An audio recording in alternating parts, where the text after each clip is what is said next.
Shut up and sit down.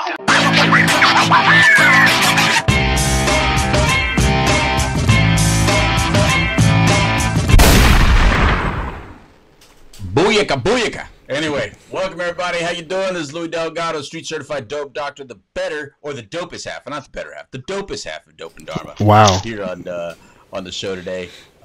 Louis Delgado here with you, and of course, my partner for what, 10 years or whatever. Something like that, yeah. Dharma Guy, Trinity Phillips, something like that, right? Yeah, apparently I'm not the better half, so I don't know. I didn't mean to say the better half. It's because I'm white, right? It's because I'm white. That's what it is. We're starting right at the top of the show. Let's do it.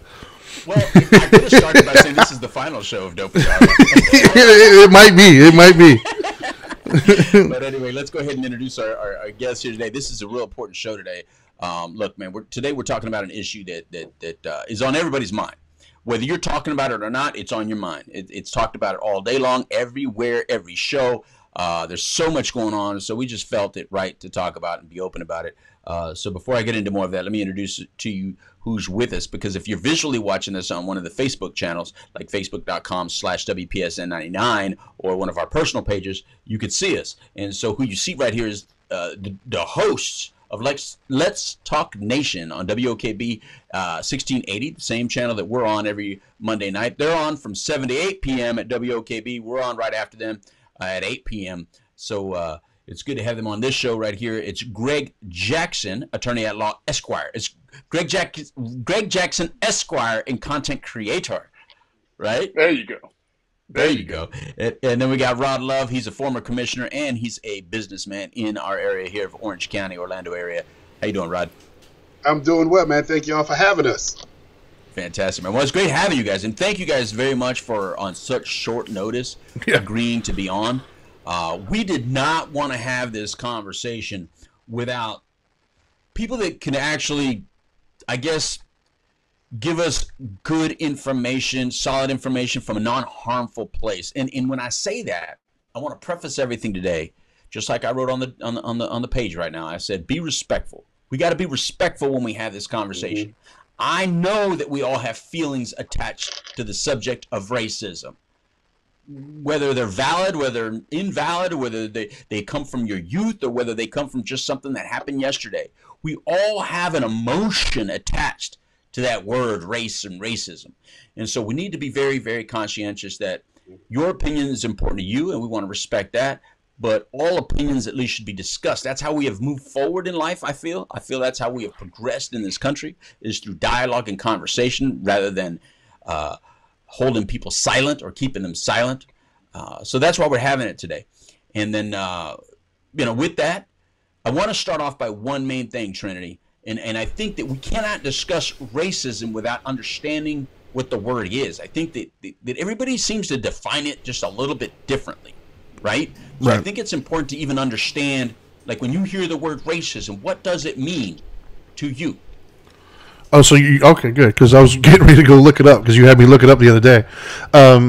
So to me, when I hear racism, I mean, regardless of the textbook definition, when I hear racism, I think any person, any individual looking down on, judging, or mistreating somebody solely on the color of their skin, the race that they're from, regardless of any interpersonal things. It's strictly just from a visual, hey, you look this way, so I have now a story in my head that I'm telling myself about you, regardless of who you are. Okay. Now, Greg, same question.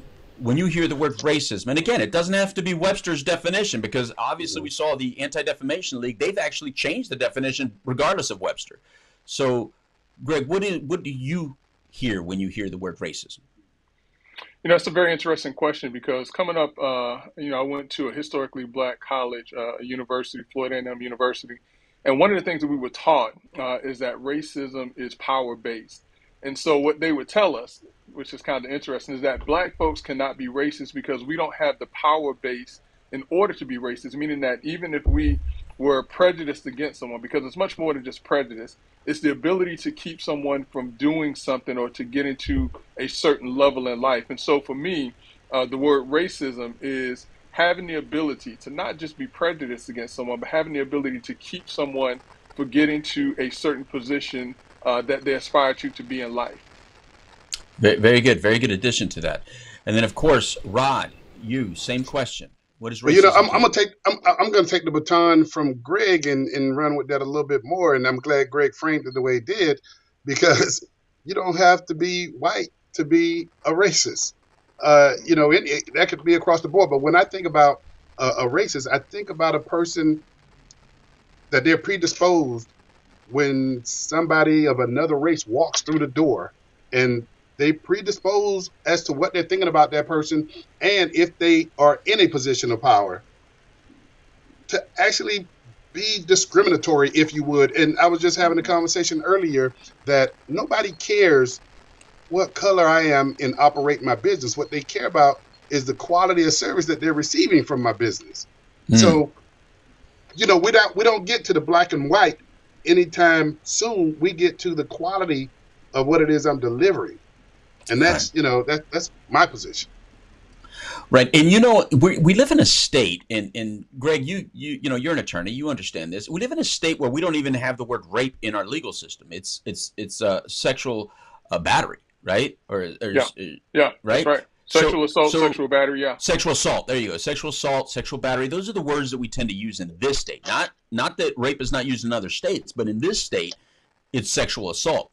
So when we say racism or racial bias, can those be used in a way that are, equal? Because there's a lot of racial bias can go either way. It doesn't, in other words, racial bias does not require that one little aspect that you added to it, which I like what you added to it, because I think that is very important. The fact that you can actually oppress or hold others from not being able to achieve. Yeah, I gotta say, racial bias is a little bit more general, and I think everybody has a bit of that in them. Yeah, first of all, I gotta say I commend you, Greg. That was actually the best I've heard that, because I've heard the whole idea that only white people can be racist. I've heard that obviously dozens of times, but I think the way you framed it was probably the best I've ever heard it. To be honest with you, right. Like it makes sense. Yeah, but let's go back to what the Dope Doctor is asking in terms of racial bias.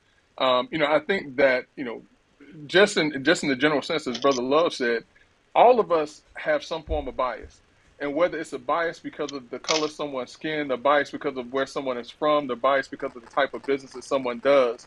Bias is just a natural part of life, and yes, someone can be biased just because of race.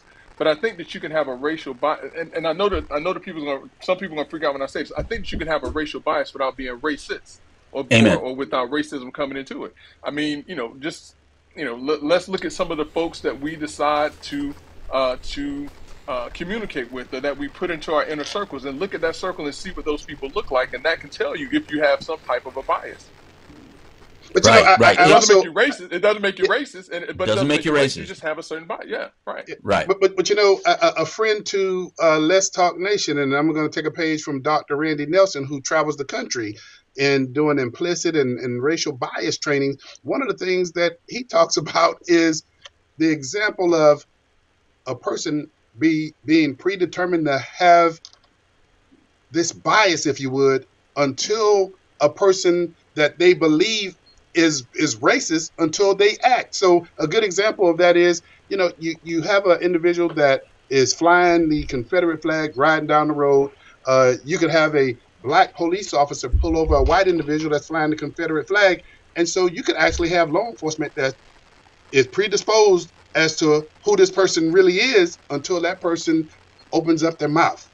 Correct. If they open up their mouth and yes sir, no sir, you're giving a little bit more leeway. So I think a lot of this is predetermined upon the actions of other people and not our bias. If I think Greg is something and Greg acts differently, then hey, damn, shame on me. Right. Okay, well then let me come to you, Trinity. Then I'm going to change the word bias to preference. Okay. What about racial preference? Because I've gone into Mexican restaurants where it seems like they prefer to hire people that look more like me, Latinos, right? I've gone into Chinese restaurants where they appear to hire more Asians that look like them, or that seem to fit that brand more. I've gone into black-owned businesses where I tend to see more black people than white people. So what about racial preference, Dharma Guy? Do I think it exists? Yeah, I mean, I think it exists, but I also I kind of agree with what Rob was kind of touching on, and that is I think our experiences, to be honest with you, kind of lend more to the outcome on that one, right? Like I know that because we all know individuals who feel comfortable around different things. For instance, like I personally, because of the background I came in, the area that I lived in, I honestly feel oftentimes more comfortable with non-white individuals, only because those are the individuals I felt. When I grew up, that's the neighborhood I grew up with, and those are the things I relate to. And oddly enough, I felt out of place when I would go to some of my like the white friends in high school, for instance, and it wasn't necessarily their mannerisms and stuff like that. It was just I didn't relate to them. When I would go to their, like I remember this one kid, I can't remember his name at the moment, but I can remember like it was yesterday. It was back when you know, well, I should say back when the Jordans were popular, but they were always popular. We both he had like a new pair of Jordans, right? And he asked me to come to his house one time, and so I was like, yeah, sure.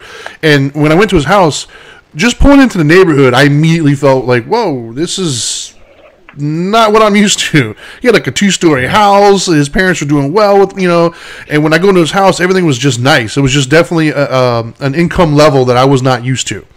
And so some of the things that he was asking me if I want to go out with him and his family, like on their boat and things of that nature.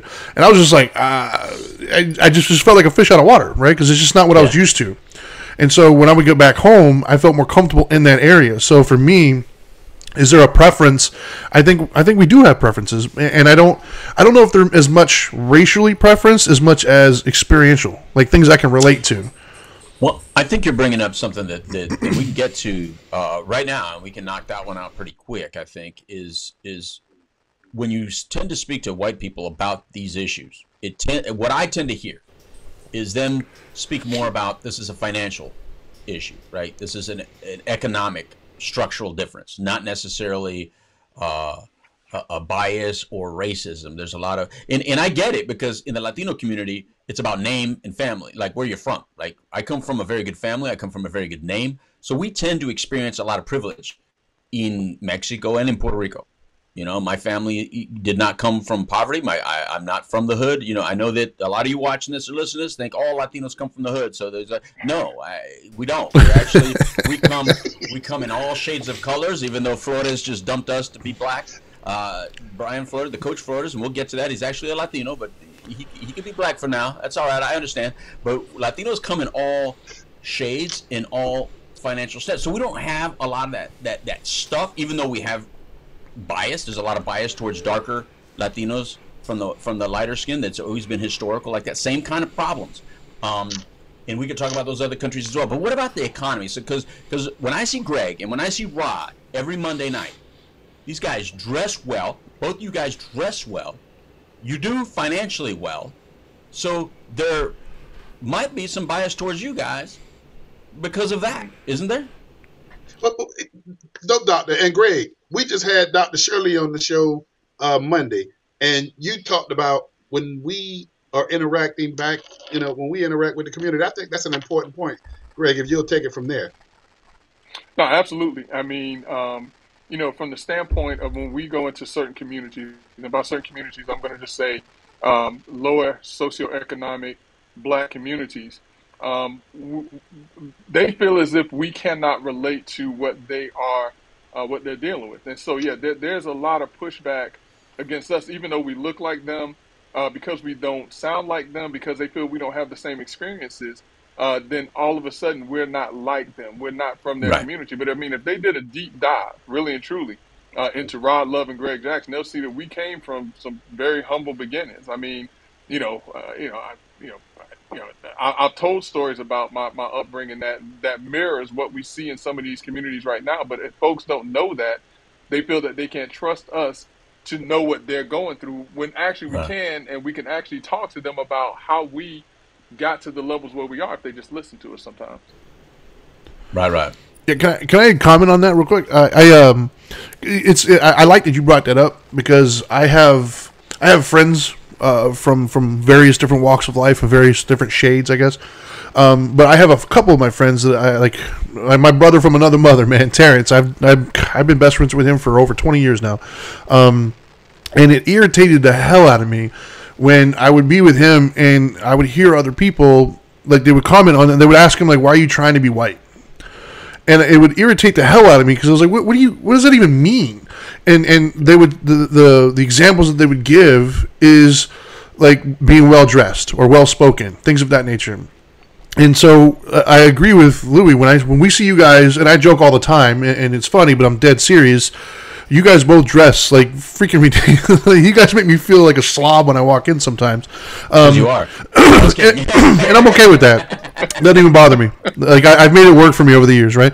But my point is, like I've got my daughter watching right now. I'm hoping she's watching. I told her to tune in, right? Because her and I get into conversations sometimes, and what I don't like personally, and this is my perspective, I don't like the narrative that when people say black, they typically picture something. And what they picture is usually what's on the media, and it's usually, like you said, lower economic, thuggish, hood, that kind of stuff, right? And what I try to explain was like, that's not black. Black is multifaceted. Like I have lots of friends who don't fit. I have a friend that's from the islands who looks, big dreads, huge, massive individual. I've got other black dudes who are thugged out, but I also got other guys who are in suits and stuff. Like, much in the same way, Lou, you're always saying white. Like, well, Italian, Irish, there's a lot of different white. Like, it's not just one thing. And so for me, it irritates me. And I don't think it gets represented enough. Like, everybody thinks when they say black that there's only one narrative, and that's it. Right. And it's like, I'm not even black, but I can tell you that's not the truth, man. There's multiple different narratives. Well, I'm glad you took it to that angle, because that's actually the next topic of point. Because what is black? Because it depends who's defining it, right? Like everybody even has its own. It seems like people have their own definition of even that. What is black? Because as soon as one is successful and starts speaking a certain type of way, or they vote a certain type of way, or they present a certain type of way, or live in a certain neighborhood, all of a sudden there might be some shade thrown, not by everybody, but there might be some discussion or shade thrown their way. So, which one of you want to go first on that aspect? The Dharma Guy. Before we jump there, I think it's important for our audience to know. When we talk about networking, when we talk about relationship building, I think people need to know how we came to be, because networking and relationship, man, that's the new currency, if you would. And the audience need to really realize that, man, we don't agree on every doggone thing, but we got a relationship. We've built some bridges with each other to the extent that, man, we know how to disagree. And sometimes we part and we stay in our mindset based on the position that we've taken. But when we see each other every Monday in the studio, man, we're slapping hands. Yep. The way that we're operating now, man, it's like if you don't agree with somebody, they become a mortal enemy. You might as well go make a DC comic. Yeah, it's ridiculous. Yeah, very true. Very true. What about you, Greg? I have to echo that same sentiment. But just going back also to the question that you're asking. What is black? It's interesting. Yeah, but what's even more interesting now, especially in today's age, historically, anyone who had 1% of black blood in them was considered to be black. That is historical. But nowadays, it appears that black is not just a color. Black is also a state of mind. It makes me think about Rachel Dolezal or whatever her name was. We actually know her. You know what I'm talking about? We should have had her on the show. Yeah, she identifies with being black. And the black community accepted her as such because she said, for the most part they did. So for a lot of folks right now, it's a state of mind. But black is it's a heritage, it's a culture. It's about who we are, who we identify with, and to some extent, some folks can assimilate into that without being black. Right. Well, if it's a percentage thing, I am 6%. So there you go, brother. Well, let me ask you guys this question. Let me just put it out there bluntly. Both of you guys, have either one of you guys ever been told that you were trying to act white, or told that you were Uncle Tom, or any of those things? Have either one of you guys ever been told that? More recent than in the past. And how does that make you feel? Does that offend you? Ron, I'm gonna let Brother Love hit on that one, because one of them struck him hard. He had to call me late one night to talk about it. Well, I'm gonna just say this, man, and I'm gonna cut to the chase. Greg mentioned earlier, and we've been at it 4 years as a team, and Greg can get into how he and I came to be this dynamic duo.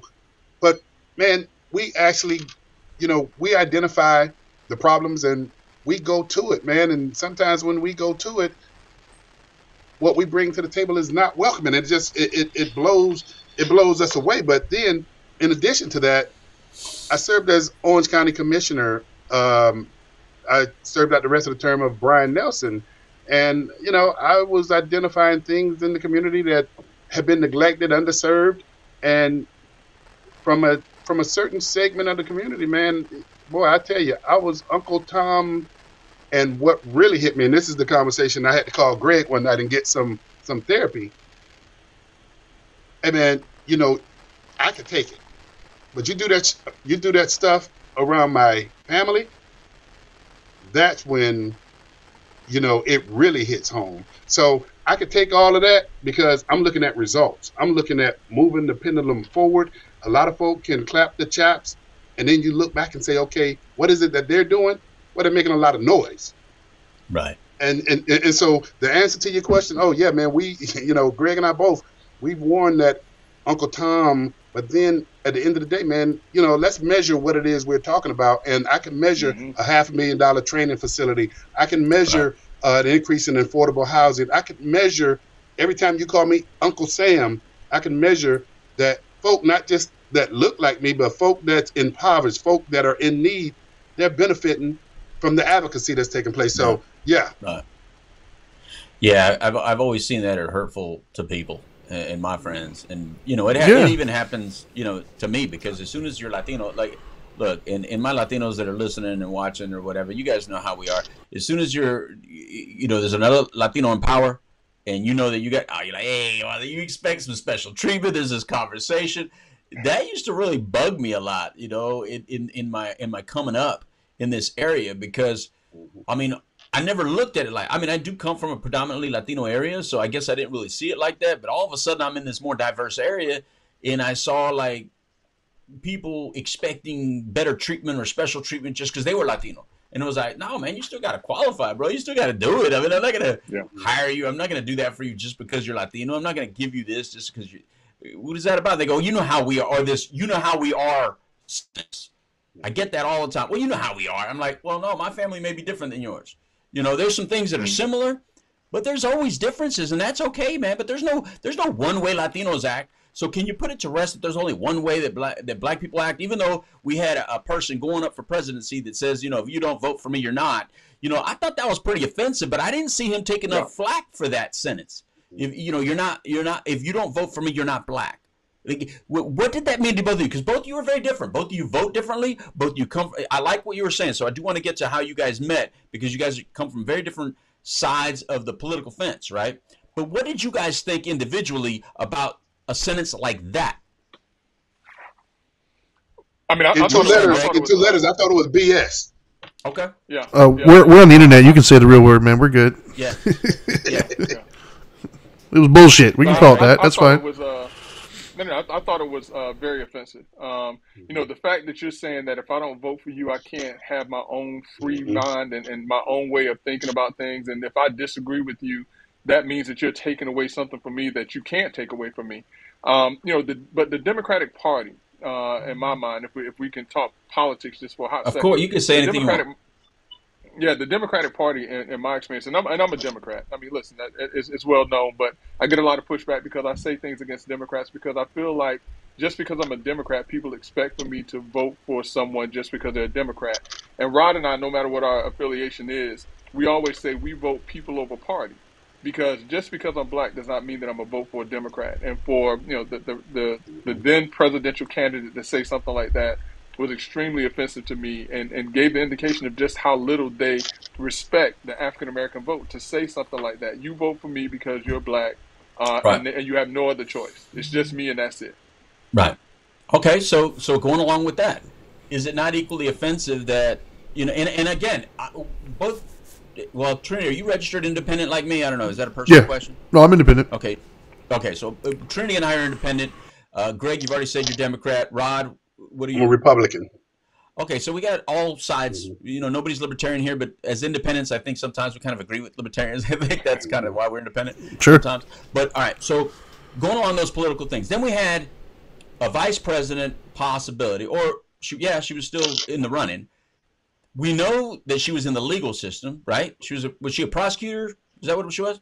She was Okay. the Attorney General for the state of California. Okay. Then she goes on a radio show, and everybody gets the question, right? I mean, I had one opportunity back in the day when I still smoked pot. I had one opportunity to ask a political candidate a question, and it was Gary Hart. He was at University of Texas El Paso, and he was up there, and it came to me, and I asked one stupid question, and my mom loves how dumb my questions can be, especially when I was young, and I would be like, "What do you think about pot being legal?" That was my question, because that's what mattered to me at the time. So we all see then candidate Kamala Harris go on a radio show, and we notice that when she goes on radio shows, I don't know, you guys probably notice it too, when she goes on a radio show where it's an interviewed by a black person, she sounds different, talks different, right? And then she gets asked about marijuana, and she's like, "Yeah, I did it," So that's another thing, right? Is that street cred thing? That how do you guys feel about that? When you see someone obviously do it, when you see them obviously change or answer a certain way, do you not feel like you're being manipulated? I mean, in my mind, and I'm gonna be a bit biased or racist at this point. If a black person does it, it doesn't really bother me as much. I mean, because I do the same type of thing. If you hear me talking in my house versus as to how I'm talking right now, so it's like, wait a minute, Right. who's that? I forget my R's. You know what I'm saying? I kind of, forget drop D's at the end of my words. When I'm in the house talking to my boys or whatever. But I'm gonna tell you when it's more offensive is when you have someone like an Al Gore go into a black church and all of a sudden turns into a black pastor. Yeah. You have Hillary Clinton where all of a sudden she turns into an Aunt Jemima speaking type person when she's in front of a black crowd. No, that's not how you talk. You don't talk like that at home. When I'm at home, I talk a certain way. So for Kamala Harris, I think that may be how she talks. She went to a HBCU. She pledged, AKA. I think that's kind of how she talks when she's with her girls and things like that, or with her folks. Right. But when someone else does it, it's like, come on now, now you. Great answer. Yeah. And Louis, I think when you talk about from wherever background you're coming from, if you're talking about sales, if you're talking about politics, you learn and understand to speak to the audience that's in front of you. So, and I guess a word that we can use is called pandering, if you would. And let's call it what it is, man. Well, here's what we have said a lot on this show. It's like, look, if you don't know how to play the game, where if you're in a certain audience, you got to know your audience, right? And you got to know what you want to get out of that situation, right? So if you're speaking to like when people say, "I'm just being real," I hate that. I hate when people say that, "I'm just being real." No, you should be very different in different scenarios. In other words, I don't speak the same in front of my mother that I do when I'm talking alone with Trinity. Right. There's two different types of ways that I speak when I'm around different people, and it's respectful to the audience that I'm speaking to. Like on WOKB, we do not curse on WOKB. We know first of all, it's radio, you can get in trouble, but second of all, there's religious people listening, so you want to be respectful to people of religion. I don't want to offend them. I take no issue with them. So I think that when some people never change that, or if you change, they view you like you're not being real, I think that could be a problem. I think we're unfortunately teaching young people that you are who you are, say it how you say it all the time, no matter who it is. It's on them whether they accept it. It's on them whether they respect it. You just do you, and the rest of the world doesn't matter. Well, I would be remiss, since if we're discussing, since political stuff came up, on our photo that we put up, we did have a picture. We had Whoopi Goldberg, Brian Flores, and Joe Biden. And we'll get to the other two. I'm positive, but since we're dabbling into politics, let's go ahead and put it out there. So the reason why we included the picture of Joe Biden in our little post was aside from the "you're not black if you don't vote for me" comment, he also made a point of announcing when he was going to announce his vice president candidate that it was going to be a black female. And then when he found out, I don't know, like a week or two ago, that he was going to put somebody up for the Supreme Court nomination, instead of his first comment saying, "I'm going to look at all qualified candidates," his first comment was, "It's going to be a black female." And I think that rubbed a lot of people the wrong way. I think some people heard it and they, for their own reasons, they were excited and they loved it. But I also think there's a vast majority of people out there who were not exactly excited about that. I'll start with my own opinion. Personally, it felt a little disingenuous to me. It feels contradictory at times. When I'm bombarded with media telling me that the world hates black people, but then what I hear him say is, regardless of qualifications, I'm narrowing it down to only this. Like, I don't feel that you're looking for the best and the brightest, and I don't feel that we hate black people then. Like, if you're narrowing it down so that's all you're going for, then it's kind of like, it feels disingenuous, and it sends mixed messages. And she very well may be the most qualified, but that's what I would want from my Supreme Court. And I don't personally care what race, religion, color, I don't care about any of that. Are you the best for the job? Then you should have it. But to come out immediately and say, well, this is what it's going to be, I understand the bigger picture that you're trying to make equality of outcome. I get that. It just feels dirty to me. What do you all think? But Trinity, he did that with Vice President too. I know. That's the very first thing he said about that's what I'm saying. It's going to be a black woman. Yeah. You know. So this in before we allow the gentleman to speak on this, I'll also give my opinion on that. My issue with that particular comment was two things. One, if you think that, then just do it. Don't look for a pat on your back like, oh, what a great man you are. You are such an inclusive man. Because to me, if you say it, you're looking for someone to applaud you for it. You're looking for a prize or a trophy for it. The second thing is, as a Latino, we haven't had a president. We haven't had a vice president. We are 18% of the population, and everybody is on this black-white issue and just ignores us completely and is separating us by white and black. So now, and that's the reason Coach Flores is now a black man. So we can't even get our own representation. We get called white or we got called black. Latinos are completely ignored as the true largest minority in this country that hasn't had a president or anything like that. But you guys go ahead on what Trinity brought up, please. I'll jump out there, Greg, and just pass the baton. But, you know, my thinking on this piece, and I'm going to shoot from the hip. Louis, you mentioned that if that's what he was thinking, that's what he should have just done. From the perspective, man, that I sit, yeah, there are, man, I believe, personally, there are tons of qualified African-American women who can meet that need on the Supreme Court. And my thinking is, damn, just do it. You know, to broadcast the way it was broadcast, yep. Yeah, it started something that didn't need to be started, number one. Yep. Amen. And again, I just go back to my comments earlier. Man, when we look at things, I look at it from the best qualified individual, and I will say to you first and foremost, without any regret or remorse, that, man, I believe there are some black women out there that meet that standard, you know, hands down. So I got no issue with that. The issue I have is just the way this was done. You knew this is the direction you wanted to go. Man, come on, just do it. And last but not least, we want folk to make decisions from that seat that are based in the Constitution and not advocate their beliefs from that seat. So, yes. Again, I think those individuals can do it, but he set himself up for this one. Yeah, I agree. Yeah, Greg. Yeah. I mean, good luck with hoping that folks that sit in the Supreme Court don't advocate from the seat, and we saw that from the last couple of decisions that we had in front of the Supreme Court, specifically with Justice Sotomayor, who spewed out incorrect information when discussing COVID numbers and things like that. So, I mean, despite what people want and think, yes, they should be based, strictly on the Constitution, but they do go to the bench with their personal views, which is why that comment and these selections are so important. I'm not gonna beat a dead horse, but I absolutely agree. If it was something he was going to do, he should have just done it, because for the person that he selects, no matter what people say, or no matter what he says, everyone is going to say, "Oh, he just picked her because she's black." And that's not the position you want to be in. You don't want someone to think that you're there just because. You want to be there because of your qualifications. And I think that's exactly. If it is a black female, he's taking that away from him. Exactly. He's already put an asterisk on that person. Yep. Yes. I think he hurt Kamala Harris from jump by doing that. You know, because once you do that, you make her a token. You know.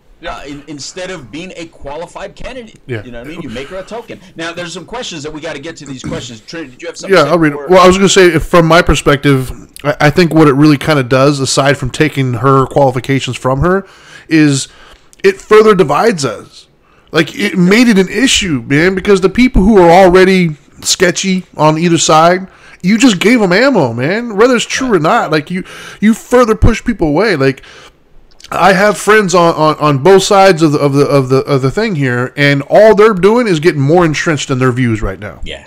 The people who are anti have no lack of justifications for why they feel that they do, and then these people on this side also have no lack anymore. Like we're not taking ammo away; we're just giving more ammo to further divide everybody, and it's ridiculous. Yeah.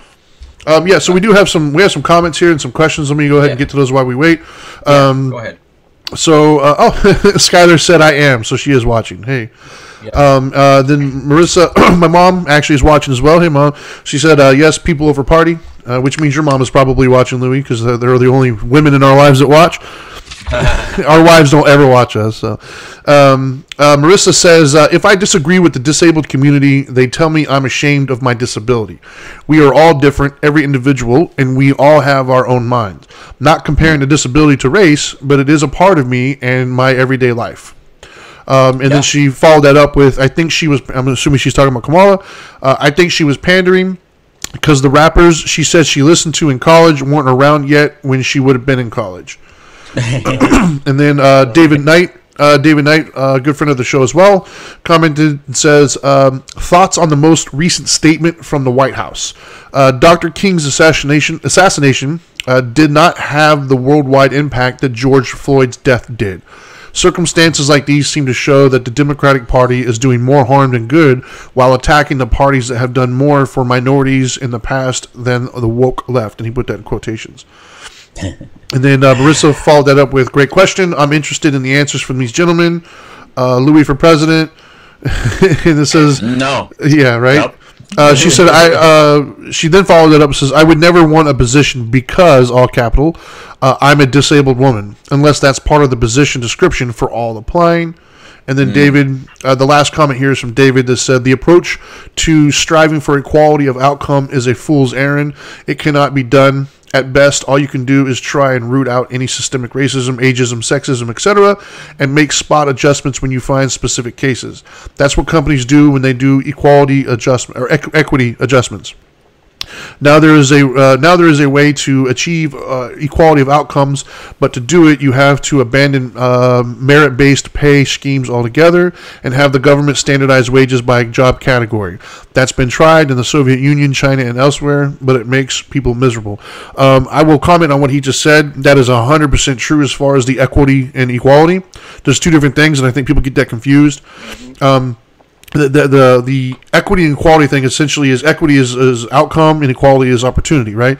And so there's actually been studies over in the Scandinavian nations where they have more equality than pretty much anywhere else, but the equity couldn't be further from equal, meaning when we are left at our own devices, we kind of all have a similar interest, for instance. And a very, just a trivial example, but example nonetheless, to prove my point. In my home, I have, at the moment, I have 3 kids and living at home, 2 girls and a son, right? So including myself, and not my wife, but myself and my kids, I have 2 boys and 2 girls. All 4 of us have a PlayStation, but the 2 boys play PlayStation and 2 girls don't. So when you look at the outcome, we spend a larger percentage playing PlayStation than the 2 of them do. And so you would look at that and say, well, that's just not fair because they don't play it as much. Well, that's because they choose not to. And I think that's the thing that people forget. There is equality of opportunity, but not everybody wants to do the same thing that you're doing.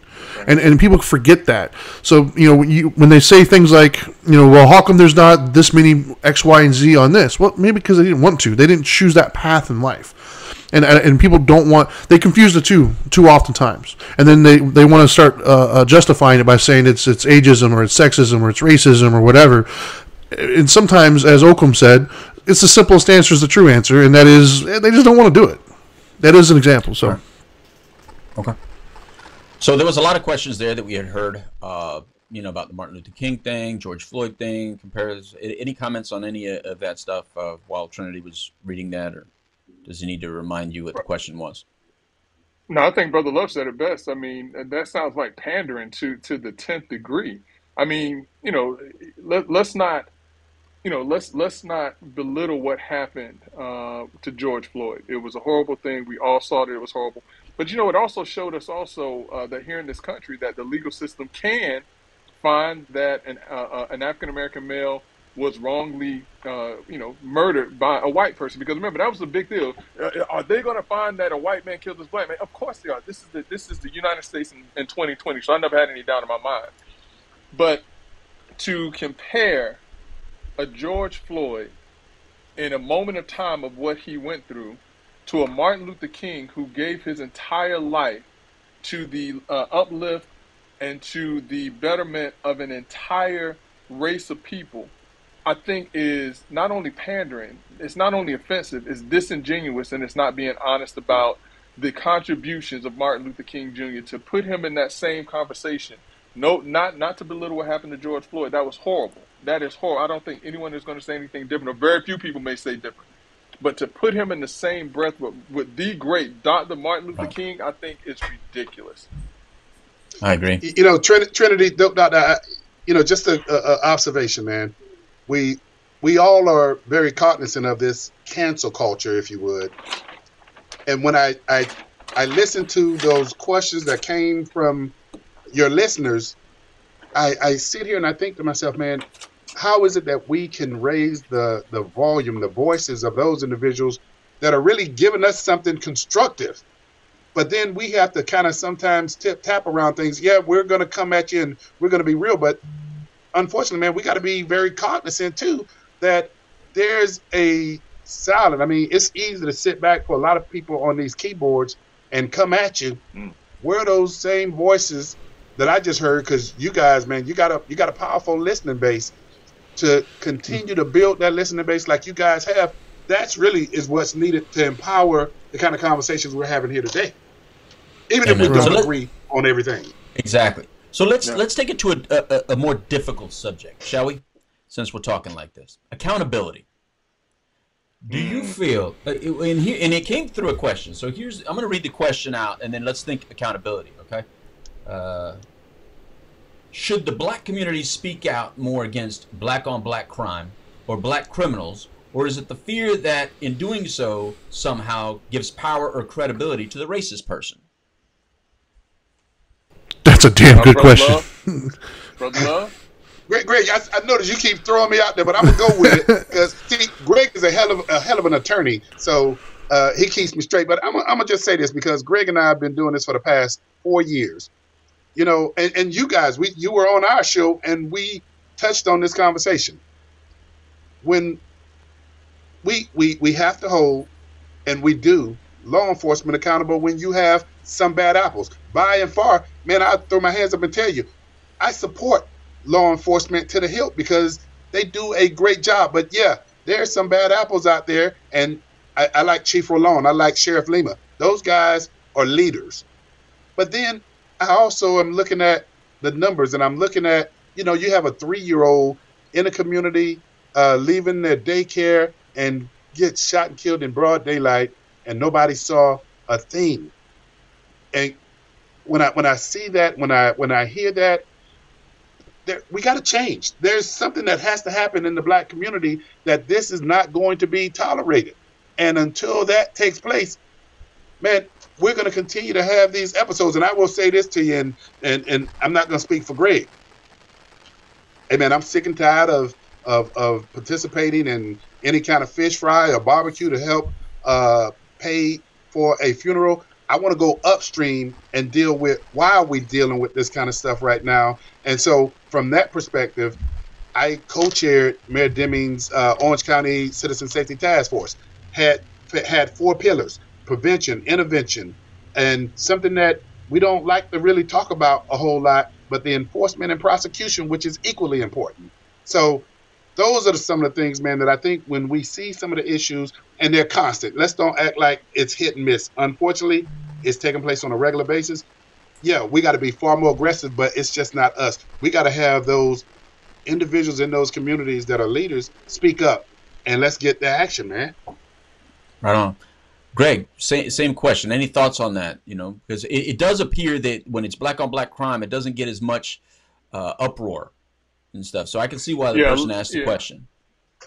Yeah. Let me let you all in on a little secret. It is my perspective that the black community and the narrative of the black community has been hijacked by a political party. And there are a number of individuals in the black community who do speak out against the black on black crime. There are a number of individuals in the black community who speak out about young kids who are victims daily to gun violence. And it's not just because of a police officer who's white or a racist system. It's because of these thugs and these miscreants and these bad folks that are in these communities. But because that does not match the narrative of what the Democratic Party, what a political party tells the black community the problem is, we as a community don't have the opportunity to speak out on it enough or much as it is. They don't show that on television. They'd much rather show George Floyd and the young lady who was shot by the police officer in her home 1,000,000 times than to show that in Chicago, more African Americans are shot and killed on the weekends than what you will see of George Floyd and a young lady in Texas over a span of a whole year if you watched it twice a day. And so the narrative of the black community and what we are speaking out against is being hijacked by a political party, and the voices that are speaking of these things aren't being heard because of that. Okay. Trinity? Okay. Want to say anything about accountability? Yeah, I guess this is so keeping in mind where we're all at, right? Like, I just so my perspective at this point is anecdotal, right? I mean, it's just my own personal sphere that I've been in. But I do have, on this particular panel, I think I have the unique perspective of, because I have friends in both spheres, but I also have my skin tone, which means that, so my friends, I have the unique, because I've grown up with these people. I've been around for 20 plus years, 30 years. I get to hear certain insights, right? So I feel like I have at least an ear there. Like, by no means have I walked in the path, but I have an ear. Like, I get to hear it. But then, whether I want it to or not, I also have, because of my skin tone, there's other people who feel comfortable just saying things to me, not knowing who I am, but just judging, oh, he'll understand, and they'll say certain things. Now, obviously, I don't agree with a lot of that avenue, if you will. But instead of just dismissing them, I try to listen to what's being said, right? And so when I hear accountability, what I think the big pink elephant in the room that a lot of people don't want to talk about, the one that people just dance around because they're all afraid of actually talking about it, is it feels the public narrative at times from the non-black individual, right, is that no matter what it is, it's never, I did this or I could have done this better. It's always, well, it's because I'm black. And so when I hear accountability, that's what I think is being indirectly said, right? And I can speak for myself even. There were certain things in the last probably year or two, especially when all the protests and stuff happened, that I was confused and upset at times when I would see something happen on national television, and I would see it from a certain perspective. I would immediately assess what I felt to be what was just or what wasn't, or what should or shouldn't have happened, and then I would walk away with what I felt to be a reasonable thought process. But then the public narrative and all the public voices took a completely different approach, and I was like, but wait, I don't. And it was frustrating because there was no accountability in there, right? And I think that, like, as a white community, what we've been able to do is we have distanced ourselves from certain individuals. We made it about accountability. And what I mean by that is we all have heard the term redneck. We've all heard the term white trash. Like, we've all heard those terms. And all that does is essentially draws a line between me and them.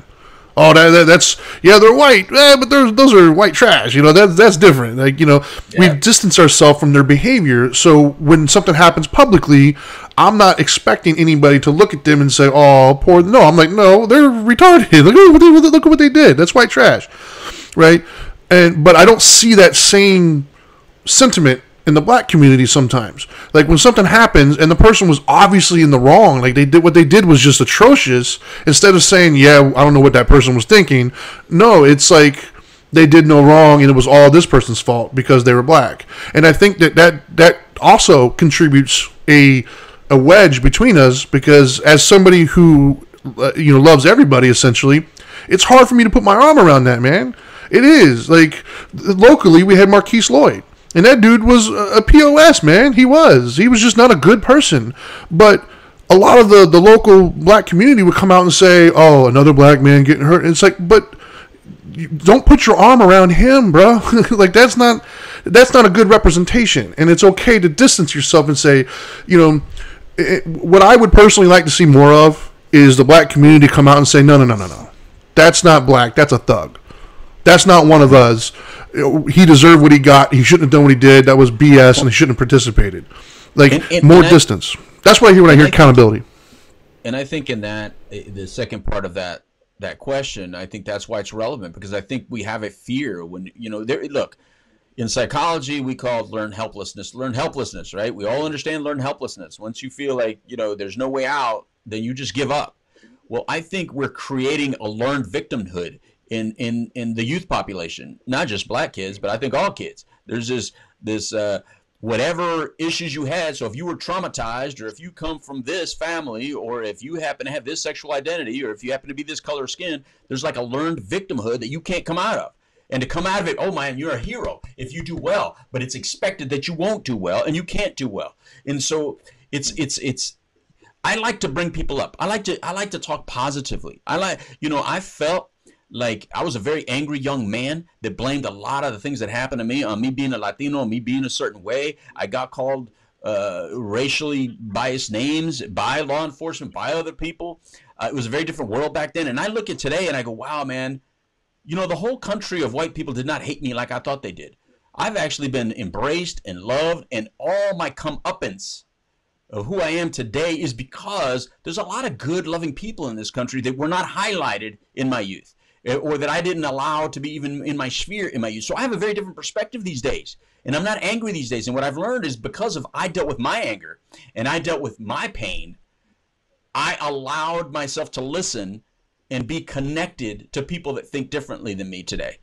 And I think that's the key. We don't talk enough about how what we're doing because of whatever. The pain is the issue.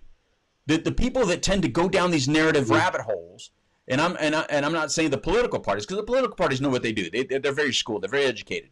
But I'm talking about the everyday citizen that got caught in this net of us against them, left and right, red and blue, Crips and Bloods, really. It's today's version of Crips and Bloods is Republican Democrat, is pain. You have pain inside you of some sort. You have some feelings that you need to share and process, but that's your stuff. Don't make it global. Thoughts on that? And then I have some questions that I got to get to that are on the net real quick. Louis, real quick, when you use the word learned victimization, you know, and when you talk about learned victimization, then I would say that implies that something is being taught, whether through osmosis or conditioning. So just to that point alone, and here's my tidbit on it, in particular, as we talk about the black community, because one of the things that I see, man, that could be used is this. There's a learned process, particularly in the black community, when we see something. I mean, when we, you know, get bits and pieces of something, run quickly to a conclusion without having all of the information, without having all the facts. So when we talk about so when we talk about learned victimization and learn, I think on the other side of that, in particular communities, we could benefit them by providing a degree of a level of education to say, because for me and Greg and I, we've both been in this. We get calls all the time from folks saying, oh man, law enforcement has done this or government has done that, and they'll give us that little nugget that they are familiar with, and Greg and I don't react to it immediately, and we'll go back and we have relations, man, with folk, and they'll avail to us from the beginning to the end. And if we'd gone out there and started our advocacy, we look like fools. So I think the other part of it, man, is if there's a ability to educate and train, not through the osmosis piece, because I think that's where, unfortunately, the knee-jerk piece is coming from, but to say, hey, let's be calm, let's look at everything, and then going back to what you were saying, Trinity, then you wouldn't have as many people going out on a limb as we see now. Greg? Yeah. What I would probably say is that I think that folks should realize that there's not one person that speaks for the black community.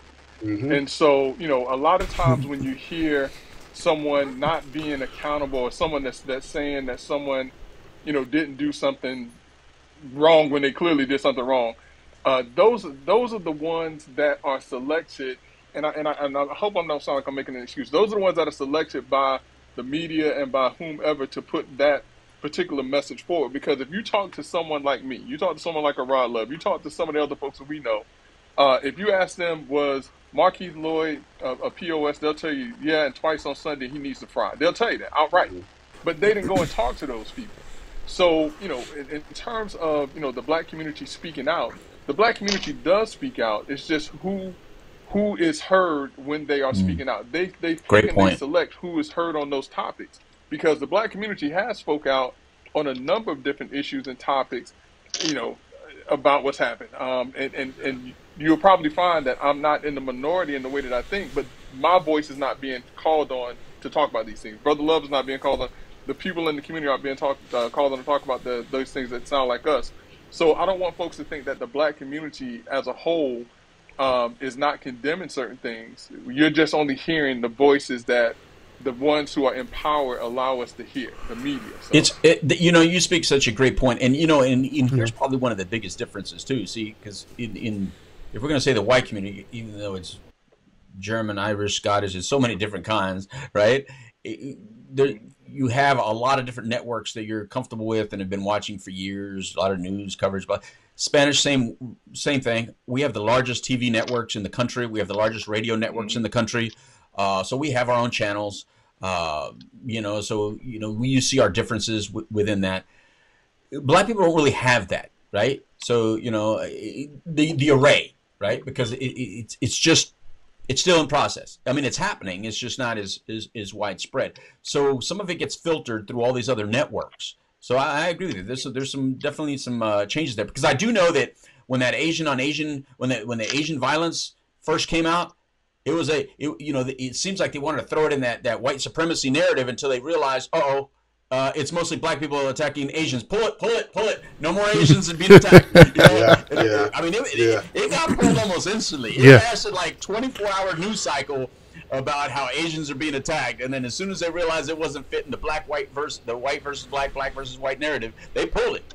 And then all of a sudden Asians didn't matter as much. And that's how I feel as a Latino. I said, we only come into play when it fits one of the side's narratives. You know what I mean? So everybody just thinks Latinos are a bunch of immigrants, and that's the only time we should be on the news is when it's talking about us running over the Mexican border or something like that. But anyway, my brother, who's also an attorney, Greg, asked a question. Trinity, can you read my brother's question? Yeah. Please? Let me, Jimmy Delgado says, what about the fact that he said it during his campaign, or when Trump said he would appoint a woman, they didn't call her a token? 115 Supreme Court justices, 108 white males, and all the names suggested so far, most of them hold Supreme Court seats in their respective states. They are qualified. Yeah, Jimmy brings up a good point. Listen, and Jimmy, here's where I agree with you. And we obviously have some disagreements and some agreements. We think differently at times. I think he also did a lot of things wrong. And if we would have been doing this show back then, I would have said he says a lot of things that are ridiculous, and that he shouldn't have said it the way he said it either. I think if you're going to appoint somebody, again, I'm going to repeat it again. If you're going to appoint somebody specifically because they're in a wheelchair, because they're under 4 foot tall, because they're a certain weight, because they're a certain shade of skin, or they speak another language or come from another country, just do it. Just do it. Yeah. We'll follow you. We'll go behind you. But as soon as you separate it, people take issue with that, because people have really never liked that idea at all. Yeah. Do you guys have any comment about his question? I think you're on point. Do we lose Greg? No, he's right there. Oh, no, we can't hear him. No, because he had went off the phone for a sec. Somebody texted him in. He's going to have to go back out and come back in and get back on audio. Yeah, because it says he muted himself. So, yeah, Greg, you might have to leave and just come back real quick. Go out and come back in the way you did, man. That's the only way we're going to get your audio. Well, we'll have Rod's answer while you go out and come back in. Like I said before, man, y'all listening audience is definitely on point, and I just wish that, man, with our shows, and by the way, I'd be remiss if I didn't say this in case you guys hadn't been contacted yet. starting Monday when we broadcast again, we will be broadcasting on WOKB Heart 100.7 FM. Oh, so we're doing it, but man, nice. we need the diversity of these voices, and yeah, man, I agree. I just wish if that was in the back of this, one of the most powerful persons in the world, if that was in the back of their mind, do it. Now you've set that person up for a degree. There's gonna be an asterisk in history for whoever selected. Yeah, he did it too. Now I don't agree that they said that like I think it was The View that said that she only got the job because she was a white woman. I thought that was wrong. No, she got the job because she was a woman. Yes, I don't know about the color of her skin. She was extremely qualified, though. Yeah, she was. I just want to put that out there. There's an asterisk, right? As soon as you say you're going to hire a woman, you put the asterisk whether you want to or not. Greg, do you agree with that or not? Mm-hmm. No. I was going to say it doesn't matter who said it. The moment that they say they're going to put this person in place and not consider anyone else, it's not right. I don't care if it's Biden, I don't care if it's Trump, I don't care if it's you name me the person, I'll tell you the same thing, unless of course it's me that they're putting in there. So. Oh, I like that. All right, so let's go to the stories because we've mentioned this. Here's the question: when stories seem possible, but it fits our fears or narrative, we seem to automatically believe it. Do you view that as harmful or helpful to the overall case of racial unity? Man, y'all have a smart audience, man. Golly, what these questions are like. Oh. Attorney, go ahead and jump on in there. You got to answer it. Which one of you going to start? One more time. Yeah, give me the question. Okay, when stories seem possible, but it fits. They seem possible. Story seems possible, but it fits our fears or our narrative. We seem to automatically believe it. Do you view that as harmful or helpful to the overall case of race unity? When story, okay. Is this our jump into Flores, right? That's what I'm thinking. Yeah, that's where I'm taking it right now. We automatically saw people defend him. The coaches must have done that. The owners must have done that. He didn't get the job because he was black, or he got fired because he was black. Everybody jumped on it because it fit narratives. Go ahead. Hey, I know many of you've heard this before, and I'm gonna just go ahead and say it. You know what I was saying about if it walks like a duck, quacks like a duck, and it must be a duck. Here's the problem for me. And I tell you, I know, and I hate that Belichick is in the middle of all this. I hate that. But here, and you know what? And here's the other thing I'm gonna tell you. I hate that Flores published a private, personal. Yeah. I hate that. I hate that he did that, because now anywhere that he goes, trust it. You can't trust him now. Yeah, he's done. And so, hey man, what I look at is the fact that, okay, Belichick is inserted in the middle of this, and based on what your audience person is just, the question they asked, man, everything, unfortunately, man, is lining up left and right, and now I think we can turn to the doggone Rooney Rule that was put in place. And so here's a guy who's worked hard all his career. You look at the coaches that he's worked for, and this is a prideful guy. I mean, I think he's probably stuck a fork in his career, unfortunately, because, but I hate the fact that all of this, as your listening audience said, lines up. And is it a narrative that, I'm going to fully support? Man, I tell you, and Greg's the attorney. I'm looking at how all of this lines up. And yeah, we're talking about this underneath the guise of racism or discrimination and things of that nature. Man, I just hate how all of these squares fit into those pegs, man. That is what disturbs me to no end. And then, I don't know if the rumor mill is correct, but then you go back to where he was fired from. I had my staff compile just some general statistics for me. This guy, he was a winning coach in Miami.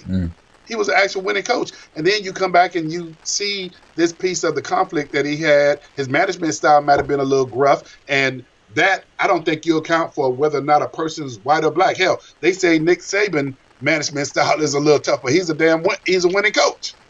So, man, I tell you, I'm sorry that this is happening, but I do believe, and I say this, it needs to be addressed. Straightforward, it needs to be addressed. Here's what people forget, though. People forget that this is not the first time that someone has said this. Herm Edwards intimated this. Who was the coach of Indiana, of the Colts when Peyton Manning was playing? Dungy? Yeah, Tony Dungy. Dungy has intimated this. I mean, I'm looking over here right now, and out of the 32 teams, 32 professional football teams in the NFL right now, apparently there's only one African American coach. Mike Tomlin. Yeah, Mike Tomlin. Yeah, Pittsburgh Steelers. Mike Tomlin.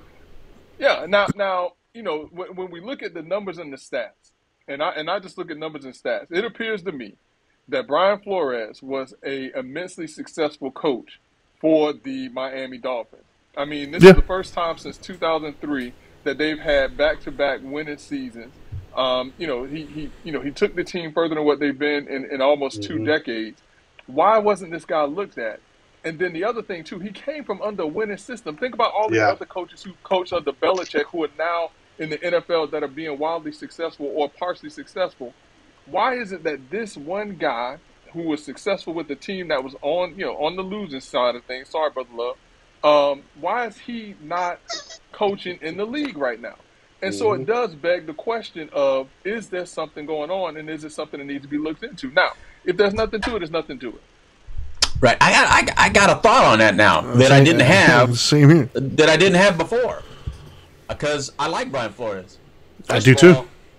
He's one of the only Latino coaches, if not the only Latino coach. By the way, you guys can try to take him away from him. You got Ron Rivera. Oh, you got Ron Greg's Rivera. Lost again.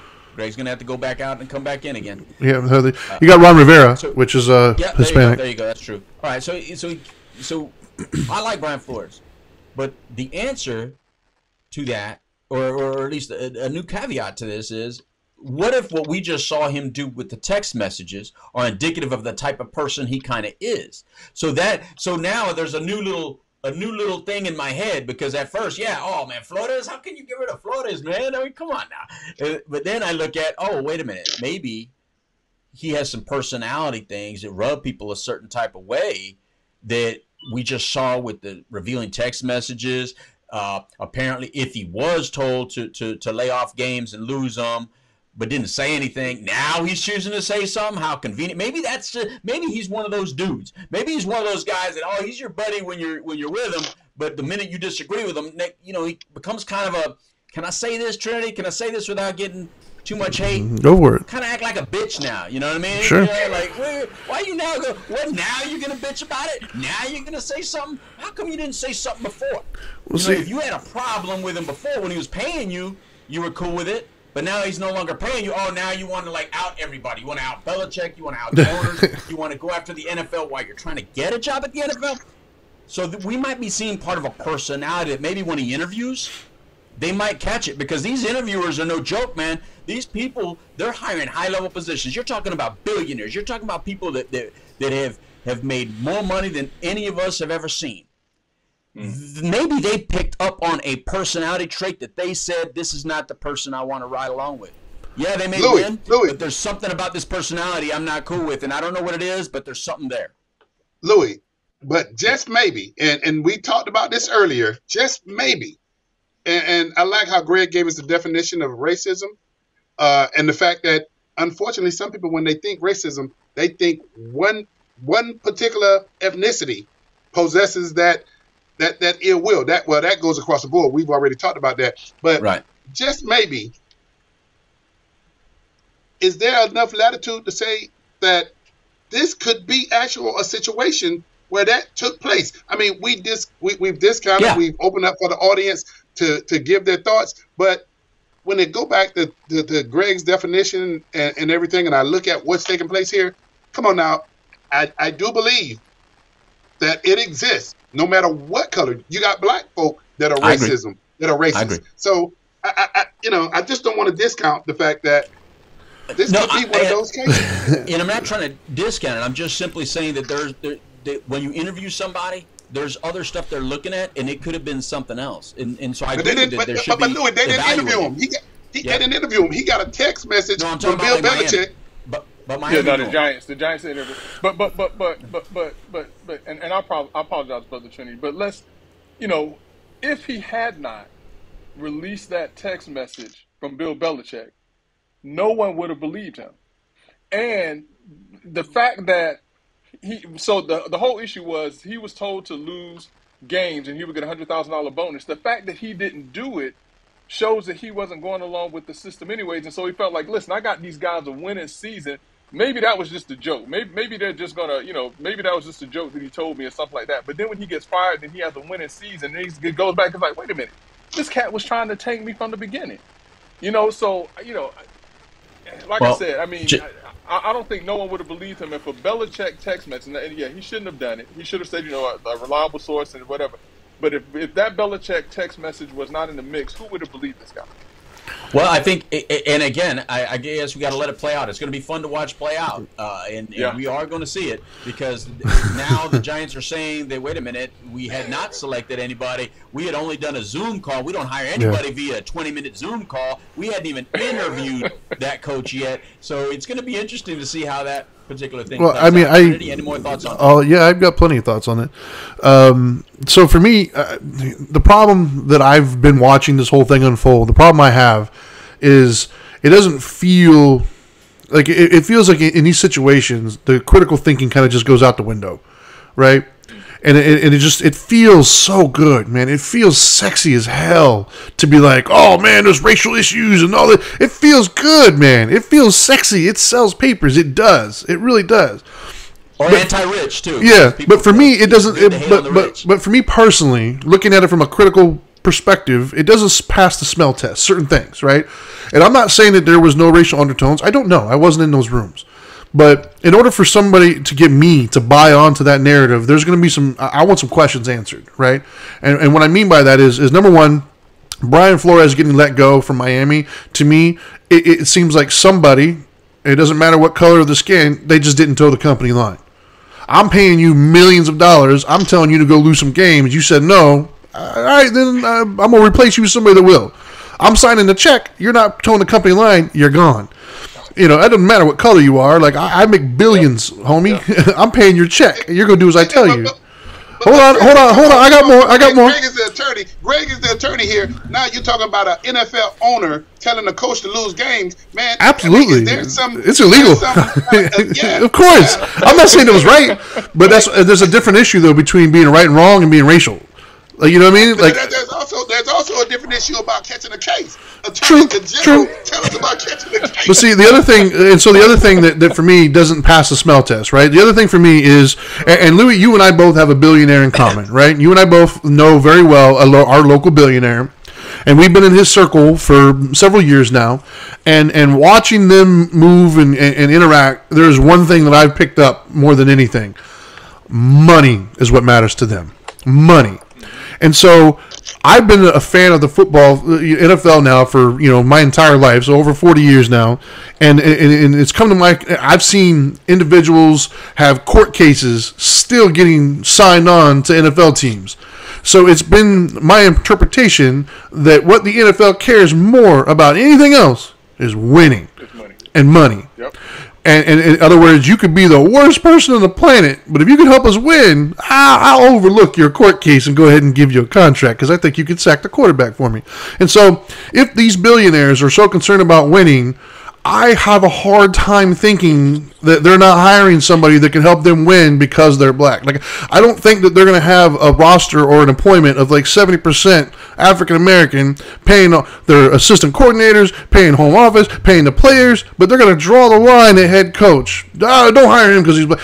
I don't think they care. I think they care more about money. And so for me, the idea that there's this massive like racial thing in the NFL, they're holding them down, I have a hard time buying it, man. I think they care more about winning. I think there's something else to it. What it is, I don't know. Because I'll be the first to admit, it is weird. I looked them up yesterday and I saw there's like 20 people since 2020.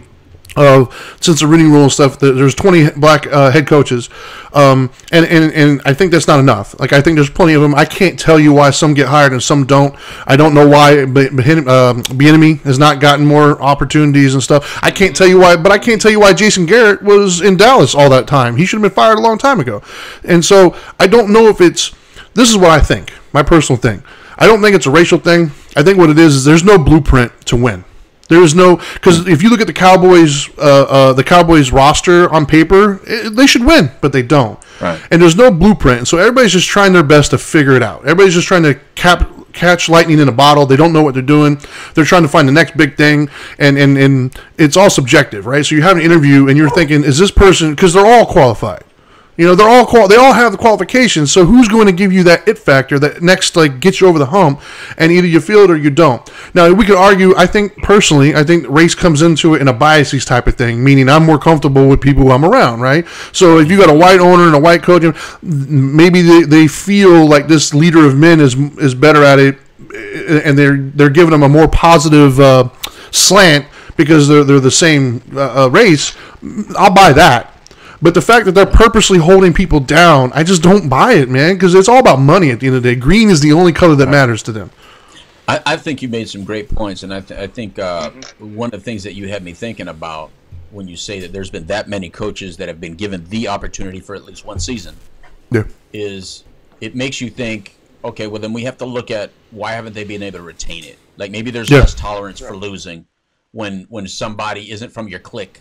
And I say clique because everybody's cliquish. Everybody's used to cliquish. Sure. All of us have an inner circle, right? So we're all, and I love what Greg started with earlier in the show, saying that, like, look at your own personal inner circle, and that'll tell you a lot about yourself and how you view, things. Because if you look at your inner circle and all you see is the same color, same type, then you could probably relate to what maybe this billionaire is feeling, or maybe the general manager is feeling. When you are used to a certain clique in the thing, maybe an unintentional bias can exist, and that is a difference between racism and unintentional bias.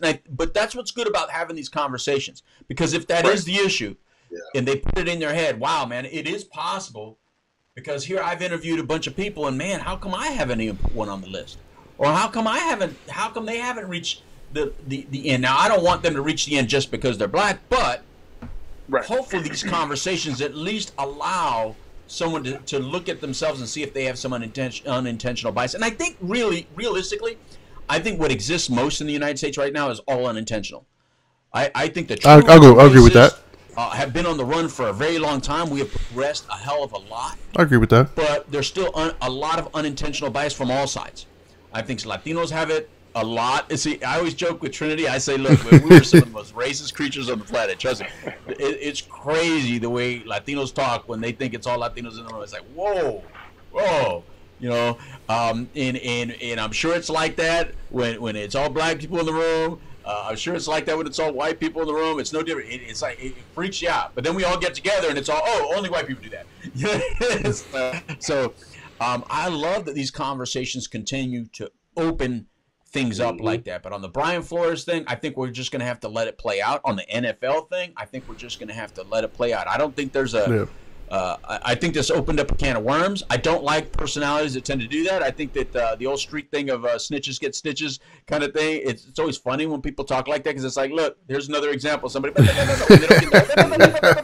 soon as it's like, you just blew all your street cred for us. Don't come to this neighborhood, bro. You just blew all that. Hey, fellas, I got to throw this out. The golf club that I'm a member of, fellas have texted in the box, fight like brothers, love like brothers, and got another text from the OGs, Orlando Gentlemen, saying, brothers from another mother, great conversation today. Right on. Thank you for that. Awesome.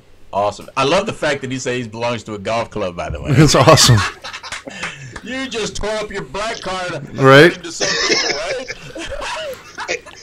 But see, the problem. Play around here. But the problem, though, with some of what you were just talking about is that's not the narrative, though, right? When you turn on ESPN, when you turn on all these other things, there is no that was one of the things you and I talked about the other day, Louis. Was what irritates me is there's like, it's one of those things. What is it? I don't remember the exact verbiage of it, but you say it enough, it becomes the truth, right? And what's happening is every station you turn on to right now, it's just, that's it. It's like there's already been a decision made, and yep, they're racist. Like, there is no actual discussion. Like, well, maybe it wasn't. Maybe it was just, no, you're not. And if you do, well, then you're the racist. And that was what was bothering me, is I don't like the fact that it's like, one person says it, and then the other people chime on, and then that becomes the truth. And it's like, well, but wait a minute. Like, there is another perspective here. Go ahead. Yeah. Right. No. And listen, you brought out some great points, and they're all very thought-provoking. But let me ask you all this question: if the NFL was a major metropolitan area, and that major metropolitan area was 70% black, and they only had one police officer that was black. What do you think people would say about that metropolitan city? That's a damn good point, bro. That's a damn good point. You know? I think multiple things, because I think that has been brought up. And actually, I have talked to sheriffs of other counties. So let me say other counties, just so our current county or other county doesn't get said. Other counties have said that they have a attraction problem. They have tried very hard to attract minority police officers or minority candidates, and there's an attraction problem to getting them to apply. And so that may be one. I'm not saying that is the only issue. I'm just saying that could also be an issue. I think that I go back to when I was younger, and I remember my brother becoming an attorney, and I remember me becoming a counselor in this business and working with the drug court system and working in the government system to help people, have an alternative to going to prison and instead get drug treatment. And I remember me and my brother laughing about, man, you have to fight it from within. We are within the system. We are in the system that for so long we have looked like we didn't belong in, that they didn't want us, they didn't like us. But we came into the system, and I think that's what we need more of.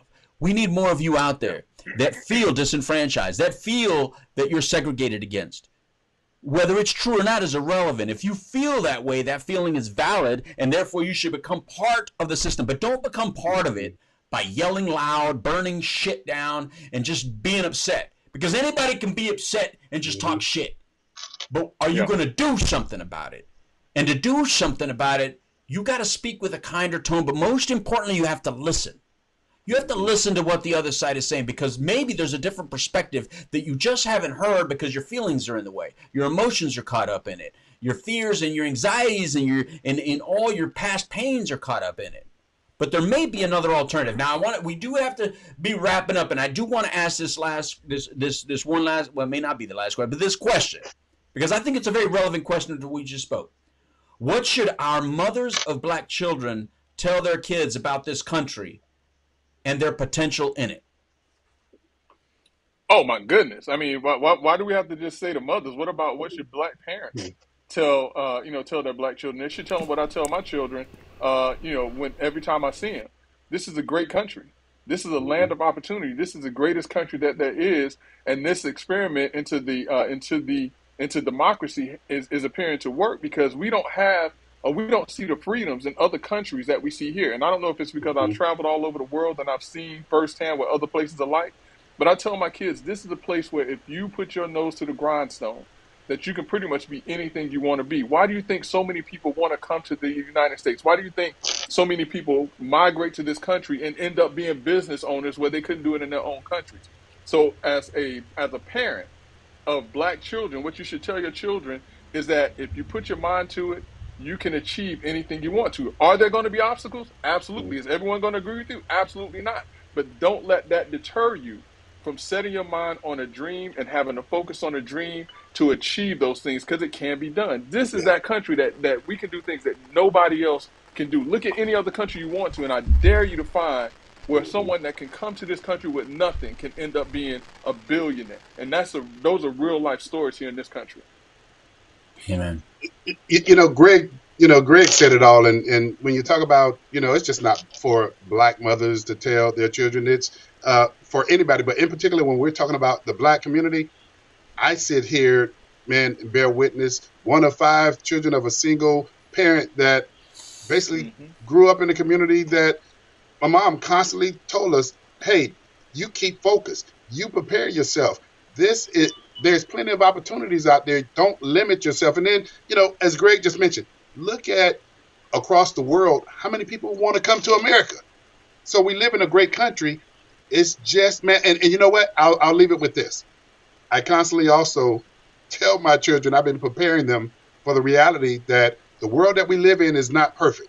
I remember my kids growing up and them saying things to me based on a decision I made to them. Daddy, that's not fair. Hey, I'm just preparing you for the real damn world. Trinity has an answer for that. Not fair. He gets asked that. Yeah, the world ain't fair, man.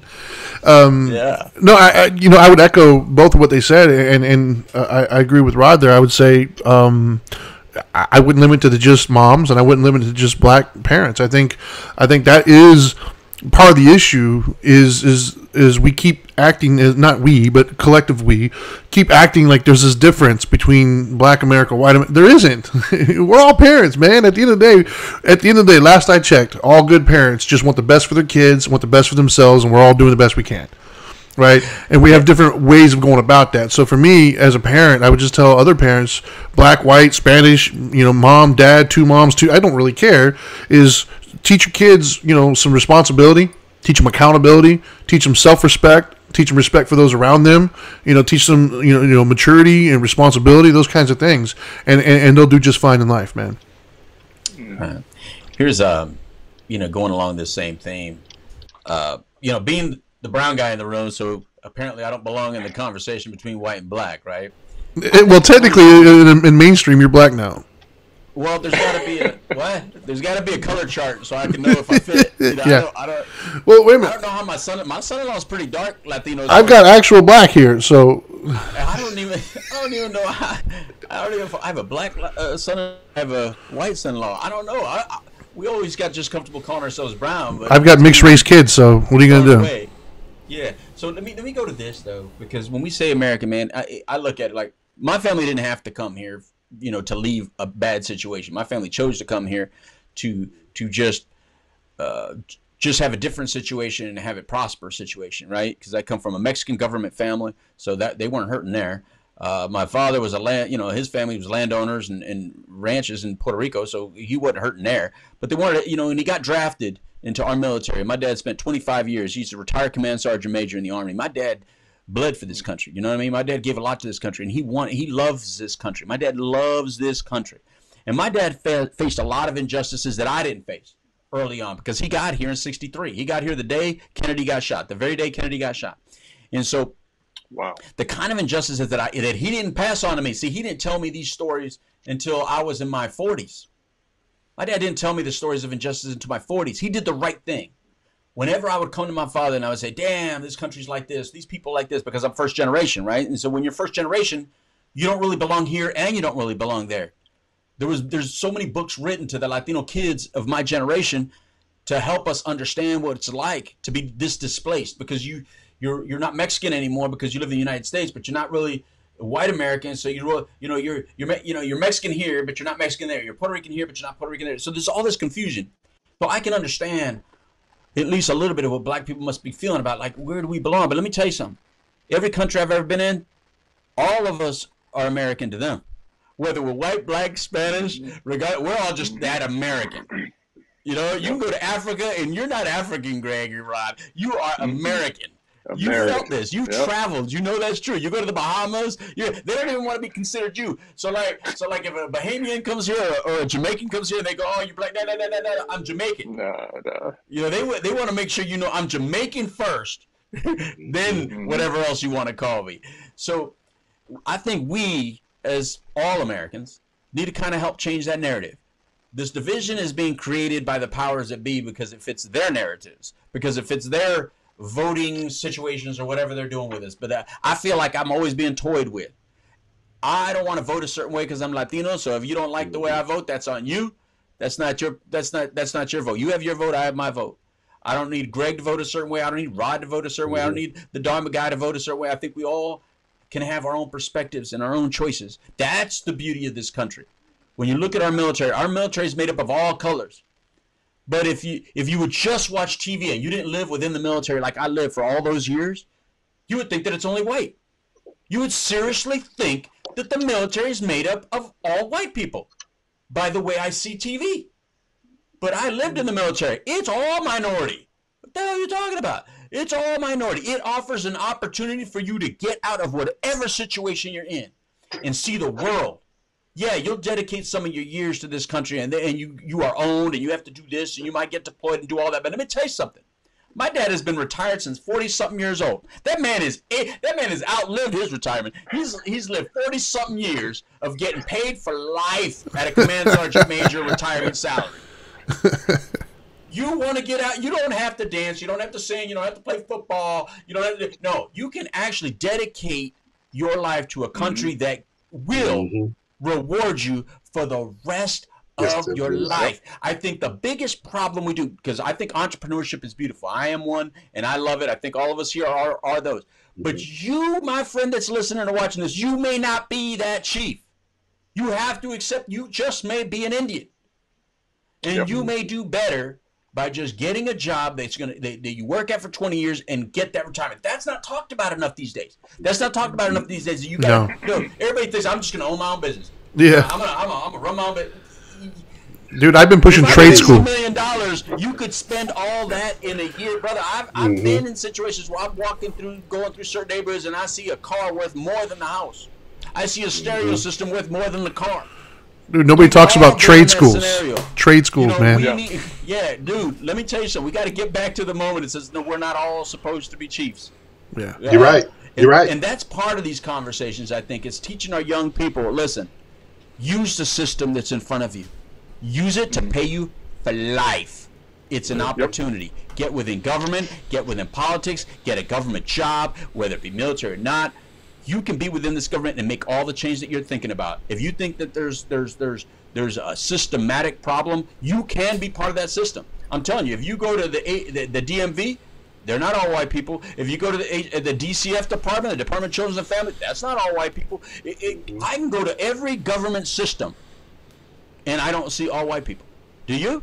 So if you want to change the system that you live in, get within it, rank up, and do what you got to do, man. Make something happen. And I applaud each and every one of you. I really thank all I want to go for final words now. Yeah. Let's start with you, Greg. What, you got something before we go? No, I'm saying final words.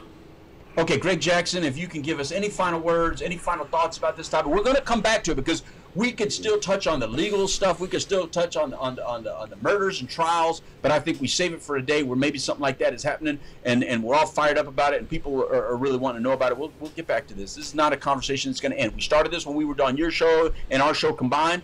We're going to keep doing this. But Greg, final words. Any final words? No, thanks. I appreciate it. Just first and foremost, man, I want to say this has been a fantastic conversation, and we want to thank you for having the bravery to have this conversation with us.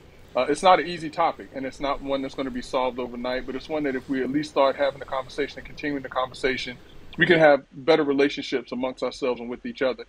Just also want to say, thank you to your audience.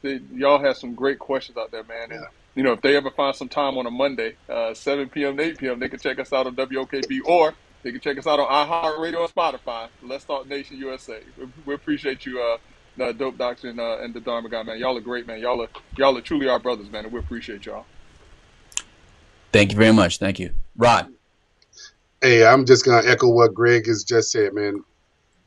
I think what this conversation that we had hopefully will lead to more conversations from the listeners, from local communities. But I think what we're doing, and I got to give you two, man, all the credit in the world, just starting this conversation, man. And like one of the guys said, those brothers from another mother, we got to go ahead and continue to lead. And while we're on a small media, if you would, man, what we do here matters. So I want to thank you guys, thank your listeners, and let's just keep in the fight, man, because a lot of people are learning from these conversations, man, even the things that we're not focusing on. Right on. Trinity? Yeah. More of the same. First and foremost, thank you guys for coming on. I know we hit you guys with this last minute, and it's obviously, it's a potentially scary topic, for some people, and you guys have always stepped up and had it, and I appreciate you for that. As far as the topic itself is concerned, I would say, gosh, man, stop. Just stop with the division. We have so much more in common than we do differences. It's easy and it's fun to focus on the differences, especially because they evoke emotions and we get upset and we feel validated, and we can surround ourselves with a bunch of people who be like, yeah, I agree, But if you really stop to think about it, there's so much more we have in common, and so let's focus on that. If we start to focus on what we have in common, we can build more bridges. And at the end of the day, that's what we need more of. Because we've already tried the war thing. We've already tried the angry thing, and it just doesn't work. Nobody wins from that one. Right on. And for my final, I want to share this picture that somebody sent us. Somebody sent me this picture, and see that? That's a ripple effect. And the reason they sent it is because they said when you speak and when you do things, it's like a ripple effect. And so that's what I hope this show is, you know, or what it tends to do is just create some sort of ripple, man. Whatever you do with it, you do with it. Whatever waves it creates, it creates. But the point is that each and every one of us are just like a droplet in a large basin of water, and you can create a ripple effect and just have people talk about it and open up and just speak freely about this. And I think that's the important thing from shows like this, is just speak freely. There's, you know, look, as long as we're respectful to each other and as long as we're listening to each other, no harm can come from it, none at all. So you know their story. They're at Let's Talk Nation USA. They're on the same channel we are over there at WOKB 1680. They're on at 7. We're on at 8. Feel free to join us. You can log in from anywhere in the country. Just go to WOKB 1680's Facebook page, and you can see their show. You can see our show, and then from that, just follow them. Look for them. They're going to be on our show a lot more. A lot more times than just this. You know, at the Dharma Guy. You know, I'm at the Dope Doctor. From all of us here, man. Thank you very much for listening today. Please like it, share it, pass it on, whatever you got to do. Adios, amigos. Time for a taco. Goodbye.